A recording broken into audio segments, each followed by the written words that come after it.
This is In the Black, a leadership, strategy and business podcast brought to you by CPA Australia.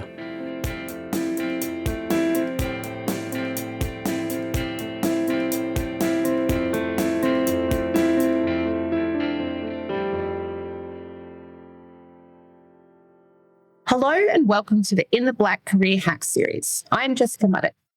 To help us understand some of the issues to consider when planning your career, I'm speaking to Catherine McMillan, Managing Director of Circle Recruitment and HR. Catherine is an accredited recruitment professional, a certified professional member of Australian Human Resource Institute, and holds a master's degree in Human Resource Management and Industrial Relations. Welcome, Catherine. It's great to have you here. Thanks, Jess. Great to be here. So my first question for you is, when it comes to planning our careers, do you think that it is never too early or too late to start? I just wonder whether some people are simply so busy in their roles that they maybe don't give career planning much thought. But I would dare say there are drawbacks to not giving it sufficient attention. Would you agree? Look, I would agree, and I think it's a broader question than just planning your career. I think it's actually about planning your life to a certain degree. Certainly, there's a time when it is too early to do that. I mean, when we're young, we all dream of being an astronaut or a fire engine driver or whatever it is. But there does come a time in your life when I think you need to think carefully about where do you actually want to go in your life. And how you want to get there, i.e. via your career. So I think that we shouldn't think about our career in isolation, but in its relationship to our life. How happy does it make us doing what we're doing? Does it give us the financial reward that we're looking for? Will it enable us to live the type of life that, we would like to live? And planning with anything is ultimately very important. So I think taking the time to sit down, think about your priorities, your goals, where you want to go, and maybe isolating those small steps that you can take today to be able to plan the end game where you'd like to end up. Okay, let's talk about being a generalist versus a specialist. What would you say the pros and cons of each? And maybe some people are inherently suited to one or the other, but surely it's worth thinking about which way to go. Yeah, absolutely. But look, it's not something that you can really think about very early on in your career, because when you're starting out, you don't know all the outer ends of a role to understand what those specializations might be. So generally people start as generalists. As a generalist, there's certainly generally wider opportunities in regards to, the amount of work that is out there. Being a specialist, a more niche role, so there may be less jobs, but may also be higher remuneration in regards to your specialisation. And I guess something to consider is that the world these days really wants specialisation as well. If you look at accountants, originally, you were an accountant, and then there would be a specialisation to be a tax accountant, for example. But, these days there could be a tax accountant that specialises in superannuation, a tax accountant that specialises in investment, a tax accountant that specialises in company tax, and so on and so forth. So there's a wide range of specialisations. And I think when considering, the advantages or disadvantages, my advice would be start as a generalist and try to understand as much of that role as you can and the different specialisations that might fall within that role, so that you can then make a decision down the track if specialisation is the way that you want to progress. Because ultimately we'll be led by our interests, won't we? You need to follow where you're most interested in focusing, and then that surely will be linked to the level of success you'll achieve. We're at work for an awful long time, a long part of our life, and it's important that you really enjoy what you're doing and that you're interested in that. And it's like an ever-evolving sort of circle where the more interested you are in something, the more that you practice it, the more that you practice it, the better you become. The better you become, the more interested you are in it. So it's an upward spiral, as long as you've got that interest initially. It's those 10,000 hours to perfect something, isn't it? Absolutely. But if you love doing it, it's 10,000 hours. That seems like 5 minutes. Yeah, that's so important, I think. Yeah. Okay, Catherine. What is your advice on how someone could possibly test the waters in different specialist fields before making a decision? I was thinking it would be quite daunting to many to simply leave a familiar area for one place that they think they may enjoy, but they don't know for certain if they will. And perhaps that fear could actually hold someone back and keep them in their lane, so to speak. Yeah, look, absolutely. And I think that speaking to your employer is a good place to start in regards to, letting your current manager know where your interests lie and where you might like to get experience in a certain area. Because if you don't speak up and verbalise that interest, potentially you'll never get those opportunities. So always good to approach your current employer and have a chat about a specialisation. You may be able to start undertaking some work in that area or being just involved in that area in some way. When, young people are starting out their career, quite often larger companies have graduate programs which are excellent at really moving their new staff around in regards to different areas of specialisation. So that can be fantastic. But if that's not an opportunity that you've had, another thing that any of us can do is essentially being involved in online groups. So looking at different online groups, looking at being involved in discussions, chats about, what's going on in that area there. And just being involved basically in that specialisation can really help you as well. Okay. Let's turn now to the perennial question of big firm versus small firm. In your opinion, Catherine, what should a person consider when deciding whether to join a big firm or a small firm? Look, I think some of the things that you need to consider are the opportunities that are available. So often a larger firm has more opportunities in regards to specialisation because they have more departments and areas. However, a smaller firm will have a much shorter chain of command. So often the ability to experience higher level of responsibilities and to become a stronger generalist can be greater in a small firm. I think you need to think about your career advancement either way. Where would you like to be in 2 to 3 years? Is there an opportunity in that firm for you to move into that area? What are the specialisations within the firm? So, as I said, in a larger firm, there's probably stronger specialisation areas, but in a smaller firm, you can often learn much faster because there is that shorter chain of command and you're so much closer to the coalface than you are in a larger organisation. So I think really reviewing both organisations and looking at the pros and cons of both of them, and then speaking with your managers there, understanding their priorities, and then to a certain degree following your heart. Yeah, sure. Okay, because they're quite different experiences, and it may be worthwhile trying both and then seeing which delivers the most satisfaction and opportunities.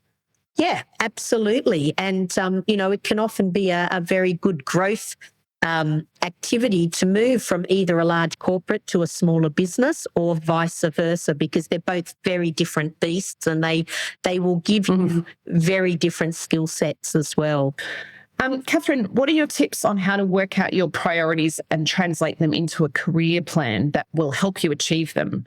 And do you agree that we should check in every so often on our priorities in case they have changed? And I think it's no bad thing, surely, if priorities do change. It's probably inevitable in life that things will change over time and we should be flexible and adapt our career plan to accommodate it. Because your priorities change. And as I mentioned at the beginning, this is very much because it's so closely related to your life plan. And your life plan when you're in your early 20s is very different to, when you're in your 40s or when you're in your 60s. So your priorities are going to change all of the time. And that's why I think it's important when you look at your priorities and your career plan that you really think about your life and where you want to go and what you want to do with your life.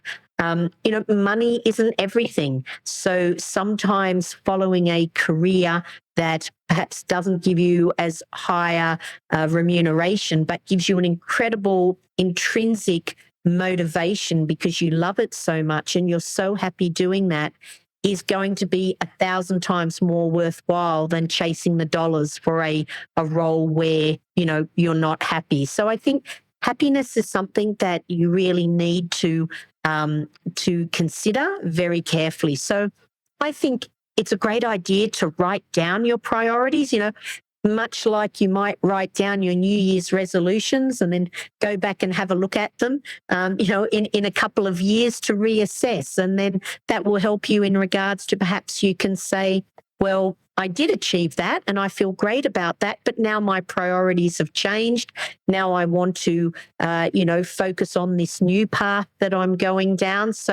And I think writing it down is really important and, popping it away somewhere in a drawer or something that you look at once in a while, because ideas, if they're not written down, can be very fleeting. And then you can think, what was it I wanted to achieve? I can't actually remember now. So much else has gone on. So definitely write them down and look at your career plan in correlation, I think, with your life plan and happiness as well. That's wonderful. I think that's very wise advice. Can you please outline the importance of continually learning new skills and technologies? A lot is spoken about being a lifelong learner, but I'd love to know what this really means in practice and what the benefits are of remaining eager to grow as a professional.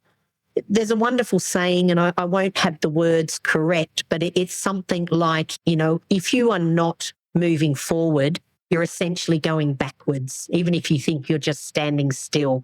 And I think that is so relevant. And specifically now when the rate of technological change is just so fast and the rate of change generally in society is very fast and always seems to be speeding up. So if you are not moving forward, you are going to be going backwards because things will change and will leave you behind. One of the most important things I think about, that lifelong learning sort of idiom is to continue to have a growth mindset throughout your life. So to actively work, not to have a closed mindset and think, well, this is the way I've done this and I'll always do it this way, or this is my belief and I will always hold that belief. The ability to change your mind is one of the, the greatest things I think that you can work on. And in regards to lifelong learning, looking at things with an open mind, questioning yourself, changing your mind where you might have said, that's not important. But now, a few years later, I realized that is really important. And I wasn't right thinking that back, previously. So I think keeping up, especially with technology, is so important, but keeping up with new ideas and with opening your mind to considering things that you might not have considered previously or looking at things in a new way. Incredibly important, not only for your career path, but for your own enjoyment of life and your own enjoyment of the situations around you and the new opportunities that open up, may not be related to career path, but I think having that growth mindset and just being open is incredibly important to us, not only for career, but I think to us as human beings. Okay. Okay, Catherine, if you could share one piece of advice on what to do now to prepare for the future, what would that advice be? Look, I think my advice would be pretty much the same as my last answer, actually, in regards to having an open mindset. I think looking at anybody's future, the most important thing is to have an open growth mindset, to educate yourself, to be accepting of change. because as we often hear, change is the only constant in life. So I think for us all to be able to accept change is a great piece of advice. I've probably given you about 3 pieces of advice there, but I'll succinctly say growth mindset, acceptance of change, keep learning, and keep your mind inquiring all the time. Well, thanks for sharing them with us today, Catherine. No problems. My pleasure. It's been wonderful to be on the podcast. We hope you're enjoying In the Black's Career Hacks series.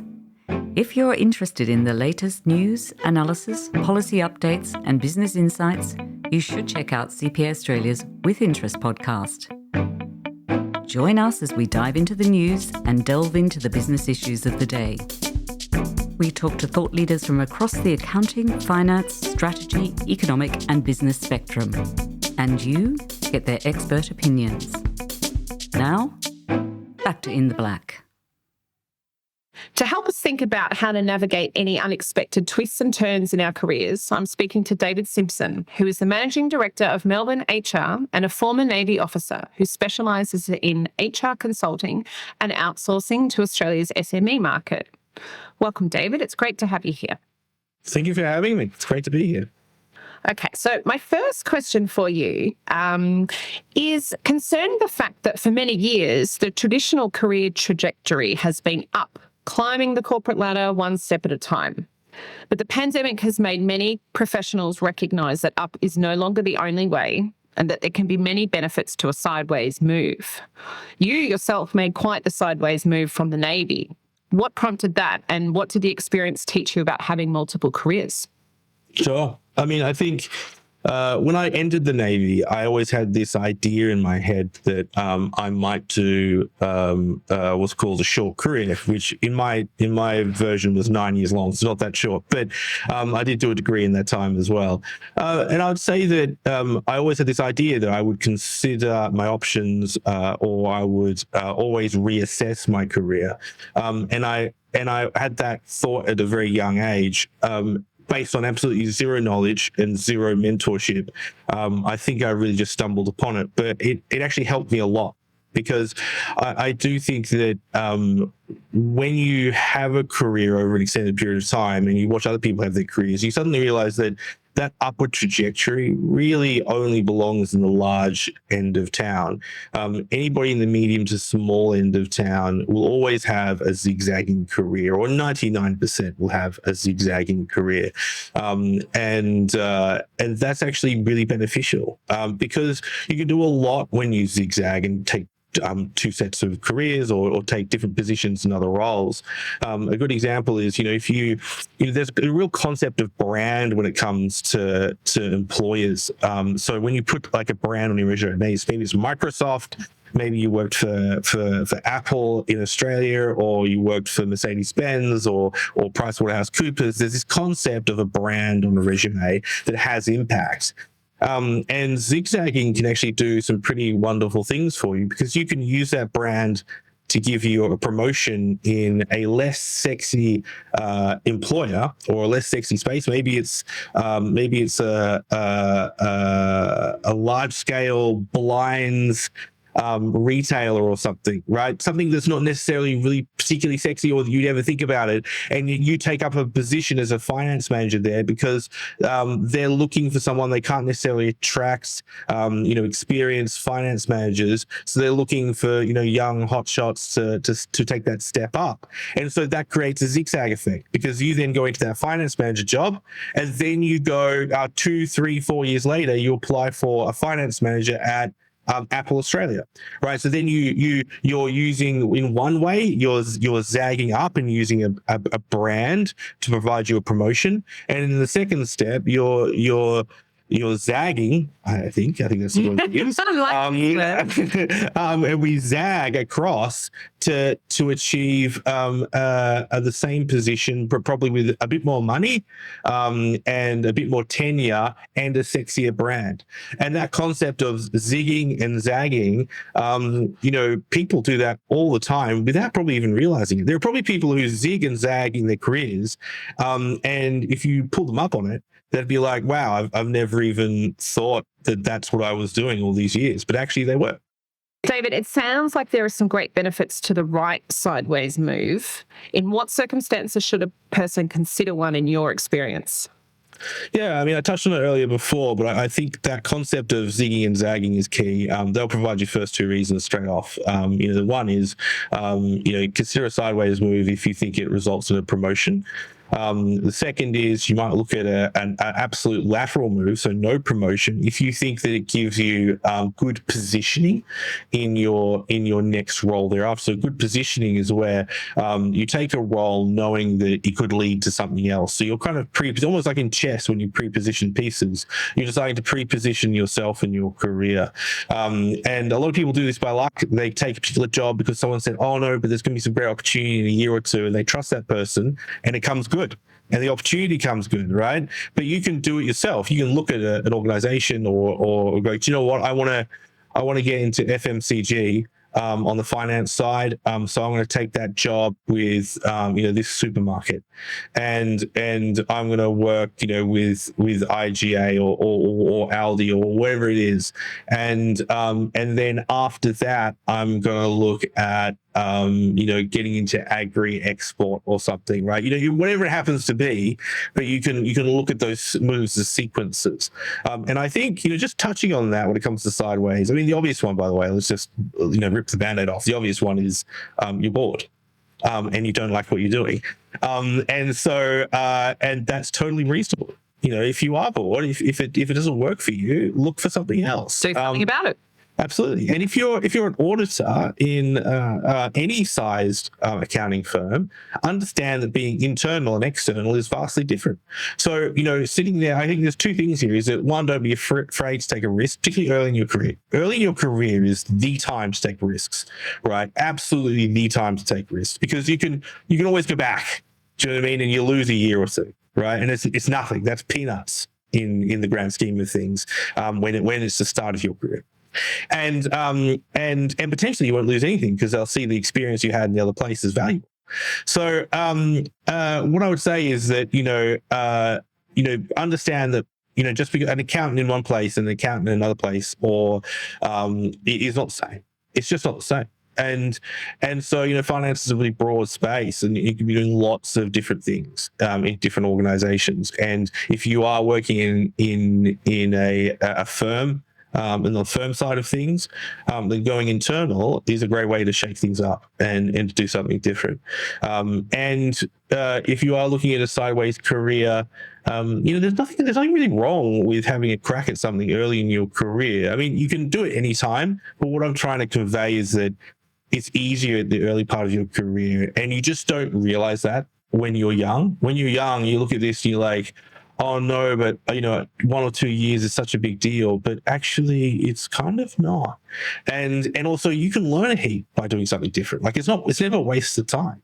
It's never a waste of time because you can pick up, new skills and new information and you can apply that to different places. So I think, in terms of what reasons, the reasons could be lots, many, varied, and I'd say to you that there's probably very few that are illegitimate. David, could you please outline the importance of transferable skills and how to build them? And what is it about them that makes them so valuable? Okay, I think you're going to probably cut a few things up here. I will say to you that I'd say there's probably two types of transferable skills if I'm going to try and simplify it. And the first one is your general employee skills, right? Your general employee skills are your ability to work in a team, your ability to influence the people around you, both up and down and sideways in the hierarchy of an organization, your ability to lead teams, and your ability to kind of just get stuff done. There are just some people out there that really attack things, right? And we all have a little bit of it, but some of us have a lot of it. And so when an employee comes along that's willing to attack things and take problems away from the manager, then that becomes just like the best thing. They just become your most favorite employee, and you can't help it, right? They are your most favorite employee, and so I think. So that's one. That's like the core of those general skills. And the other side of it is you will pick up skills that are you pick up anything from the most inane, or you think is most inane, which is, just learning how to write. Learning how to write persuasively. When you have to pitch something and, it's all about the numbers, except that you kind of have to pitch it, right? You have to convince everybody that what your analysis was correct and your recommendation is correct. So even something as simple as persuasive writing can have an impact on you almost on a day-to-day basis. And so, learning all these things, and that's what makes them kind of powerful, because I would say they're the glue that sticks your actual technical skills together. David, let's turn to today's challenging economic times.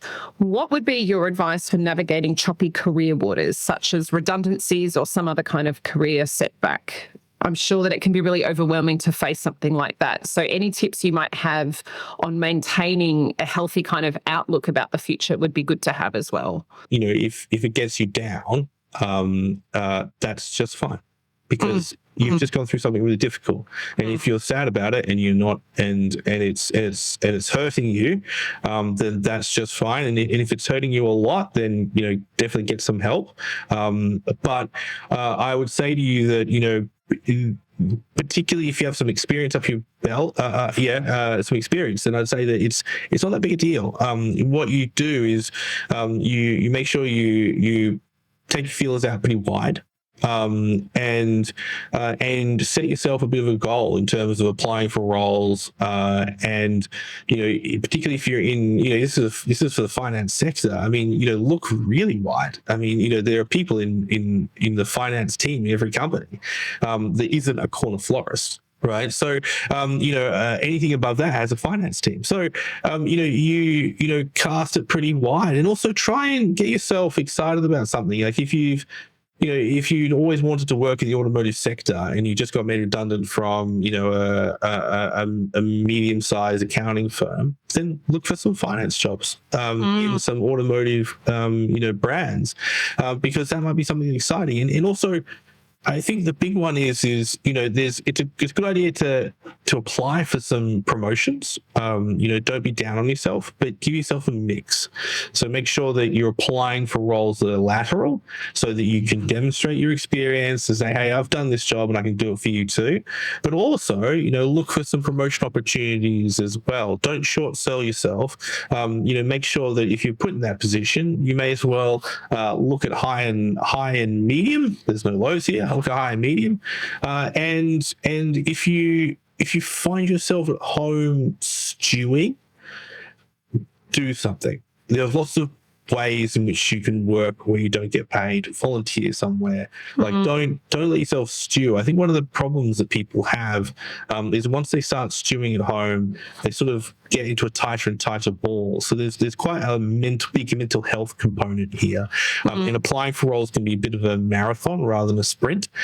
So it's really important to look after yourself, and that's potentially getting some professional help. But also it could just be something as simple as make sure you go out for a walk every day, and make sure that if you've got some spare time and you've thought about volunteering at the local cat shelter, then apply and see what happens, and do those things. It's not, you've suddenly got some spare time. So, do yourself a favor and take advantage of it, and look at other opportunities. So I think that's key. It's a bit of I think finding another role is actually more of an internal struggle than it is an external one. I think once you've got experience up your sleeve, unless you're very senior, in which case there are limited roles. If you're in the early part of your career but you have experience, or you're in the mid part of your career, you shouldn't find it overly difficult to find a role in a reasonable amount of time. Say from sort of 2 to 6 months, right? Yeah. And I think so. I think the biggest thing you have to set yourself is a goal about how you are going to spend your time and how you are going to manage your mental health, so that you can maintain that marathon. So be optimistic. If you've got a lot of energy and you're feeling good, then make a bunch of applications. Take your time with those applications. If you want to work there, write a proper cover letter for each individual job.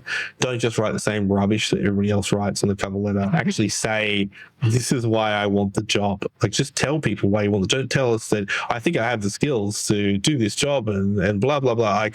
I'll make that determination where you have the skills to do the job. You don't have to tell me that. Just tell me why you want it. What interests you in this job? Like, tell me what interests you in this job. So I think, I don't know, I guess in terms of navigating choppy waters, I think if you find yourself in a situation where you're without employment, the key situation is to stay calm, look after your mental health, realize it's a marathon, and set yourself small goals and make sure you look after yourself. In terms of preventing it in the first place, work hard, make yourself indispensable, and then if you think your company is in trouble, or you think that there's opportunity, there might be redundancies in the future, don't just sit at your computer and sweat about it. Apply for some jobs. Final question. What are your tips for learning from mistakes, both your own and other people's? The fact of the matter is that we're all going to make them. And I guess it's more about not repeating the same ones over and over. Yeah, it's a tough one because I think it has a lot to do with ego. I think that you've got to take the ego out of it, and you've got to sit there, and sometimes you got to look for it. Unfortunately, a lot of people who are going to be your boss or your manager or your supervisor, they're just they may not be your particular type of person. You may not, they may not be someone that you gel particularly with, and therefore taking advice from them or taking criticism from them becomes harder. And it's in those times that distinguishes the people who push up and those who don't, because it's the people who sit there and go, I don't like the way this person communicates. I don't like the way this person delivers their criticism. But I'm going to take it, I'm going to dissect it, and I'm going to learn from it anyway. And so, hopefully you have great supervisors, but the reality is you're going to get some who are, at least average, if not poor, and you need to make good on that situation. And so you should always be dissecting what you do and how you could do it better, and what did the person next to you do. It doesn't have to be an unhealthy competitive spirit. Like it really can just be about you looking for self-improvement. And I think and I think ego definitely becomes that's the biggest obstacle, because you sit there and you go, no, I put effort into this, so it's good. No, you put effort into it, you delivered something, and it's guaranteed to be wrong in some aspects. Like, doesn't matter who gives me what, I will find something wrong with it, and therefore there is something to learn from it. And you need to have that mindset that everything you do is wrong. It's just that, that wrong is really an opportunity to learn from it. And you may have achieved the standard required that your company or organization wanted of you to deliver on it, but there was another level. There was another piece of polish. There was something else to be extracted. There was other information to be added. Like, there's always something. And even if you don't do it next time, understanding that you could go that direction means that next time you might be able to tailor your response a bit better, and make it that little bit sharper. My advice would be talk to supervisors, talk to managers, offer to have a coffee with them and ask them about their careers, because it is learning from other people. You will hearing their stories and asking about what their career story was is one of the best ways to get a little snapshot or summary of what is possible. And if you keep asking that question to lots of different people and you collect lots of different stories, then suddenly you start building a map of what's possible with the people around you and what their experiences were. And that is going to help guide your own career progression, because one of the hardest things to do for someone is to plan their career when they have so little knowledge of what that career really entails, because you're at the bottom and you haven't experienced it and you haven't learnt about it. And so hearing people's stories and asking them is the best way. And asking your manager, sitting down for a coffee or even in a quiet moment, just going, hey, I want to learn more about this career, after where I'm at. Can we grab a coffee, or are you happy to have a chat about it now? I'd just love to hear what you did and what steps you took, and where'd you work and why'd you choose, and was it a good idea, and all those questions. And if you have those stories, they're pretty powerful. Thanks a lot for your time, David. No problem. Thank you so much for having me. It's been a pleasure. If you've enjoyed this episode, help others discover In the Black by leaving us a review and sharing this episode with colleagues, clients, or anyone else interested in leadership strategy and business. To find out more about our other podcasts, check out the show notes for this episode. And we hope you can join us again next time for another episode of In the Black.